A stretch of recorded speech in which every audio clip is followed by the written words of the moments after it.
যত দিন যাচ্ছে ততই ধ্বংস হচ্ছে সবুজায়ন। কিন্তু সমাজের কথা ভাবে কে?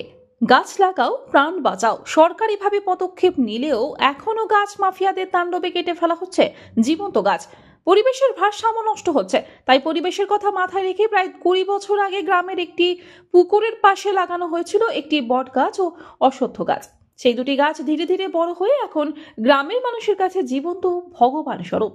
তাই প্রতি বছরই না, এবছরও বট ও অশ্বত্থ গাছের 10ম বিবাহ বার্ষিকী পালন করা হলো হরিনাম সংকীর্তনের মধ্যে দিয়ে। নদিয়া কৃষ্ণনগরের শক্তিনগর অঞ্জনা গ্রামের ঘটনা।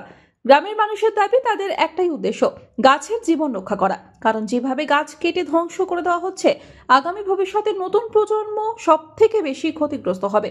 কারণ গাছ না থাকলে বাঁচবে না প্রাণ। 10 বছরের দুটি গাছের মিলনকে এক জায়গায় করিয়ে সমাজকে বার্তা দেওয়াই তাদের উদ্দেশ্য। গাছ রক্ষা করতে শুধু মানুষকে এগিয়ে আসতে হবে না, সরকারকেও কড়া পদক্ষেপ নিতে হবে।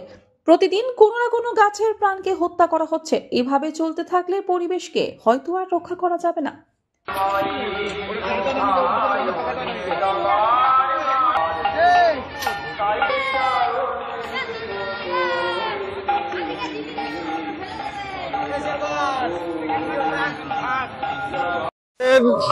মোটামুটি 8-9 বছর ধরে এই অনুষ্ঠানটা আমরা করে আসছি। এই আমাদের একটা বাৎসরিক অনুষ্ঠান হয় প্রত্যেক বছর। এখানে আমরা একটা বৃক্ষরোপণ করেছিলাম বট আর অশ্বত্থে, তাদেরকে বিবাহ দেওয়া হয়েছে। এই উপলক্ষে প্রত্যেক বছর পৌষ মাসে এই অনুষ্ঠানটা আমরা করে থাকি।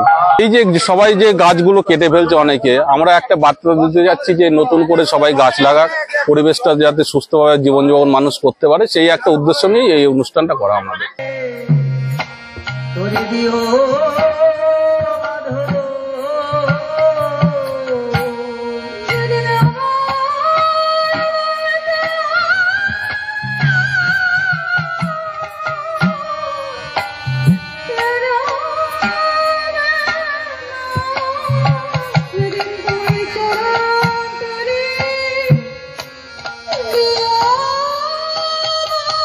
ভালো লাগছে, প্রত্যেক বছরই খুব আনন্দ করি, অপেক্ষা করি প্রত্যেক বছর যে কখন আসবে এই দিনটা।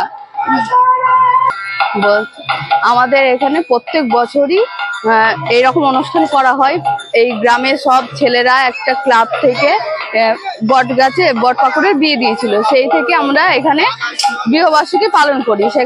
নদিয়া থেকে মাধব দেবনাথের রিপোর্ট, আনন্দ বার্তা।